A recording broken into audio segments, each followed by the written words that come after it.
قصدم لەوەی دێ یعنی ئەوی پیلی داگیرکرد دەگری 135 خاچی کوردستان داگیر کرا خۆ حزبەکەی تو یەکێتی لێ باڵا دەستا خۆ خەڵک نییە قصدم لەسەر دێ ئەوە دەزانی ئەوەی خاک فروشەکان ئەوان لێ مەسئولن خاک فروشەکان کاکە ئەمە دیفاع کردیە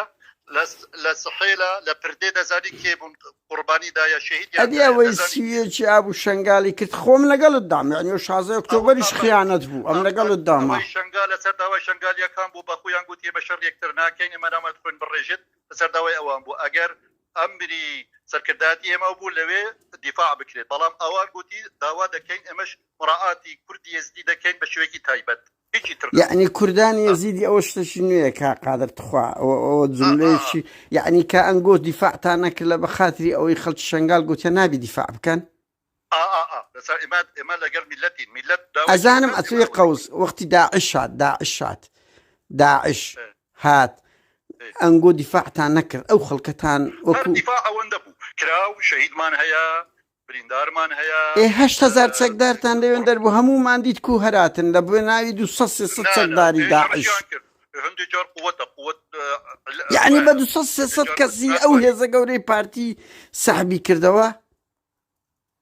مشکلە نییە ساحمان کردەوە چون گرتمانەوە جارێکتر ئەجە 5,000 ژن و مندار ئەدی شوم بزر کرا کڕیندرا فرێشا چێ بەرپرسا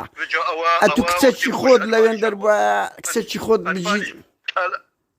شەروانە بووە گرمیان نەبرد خەڵکی بارزانیان نەبرد باشە ئەلەوەش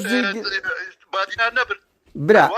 ئێخر ئەلەوەش زی گلەیە ئێستا ئەلەوەش زی گلەیە پێشمەرگە کەل بۆ بواریان نەدا وەنیا گلەی و ڕەخنە هەیە بەڵام تەجروبەی ئەنفال هەبوو لێت گەڕا خەڵکی 5,000 ژن و منداڵ شوم بزرە کا قادرەت و بابی ئەزانی کچت بدرێتە داعشێک هەر شەوەی لە باوەش یەکێک بێت چەند ناخۆشە بە 3,000 کچ و ششمان هێنانەوە بە هەر شێوەیەک بێت ڕزگارمان کردن بەس پارتی ئەوەی کرد کەسی تر نەیکرد ئەوەش بزانە باشەکانیش بڵێن بابا ئەمایشی ماوەیە لایەن تو پارتی لە خۆت حەق خۆتە دیفاع لە پۆزەتیفەکان بکەی بەس ئەمن کەسێکی ڕەخنەگرم ڕۆژنامەنووسم لە دوو کەم و کورتەکان دەگەڕێت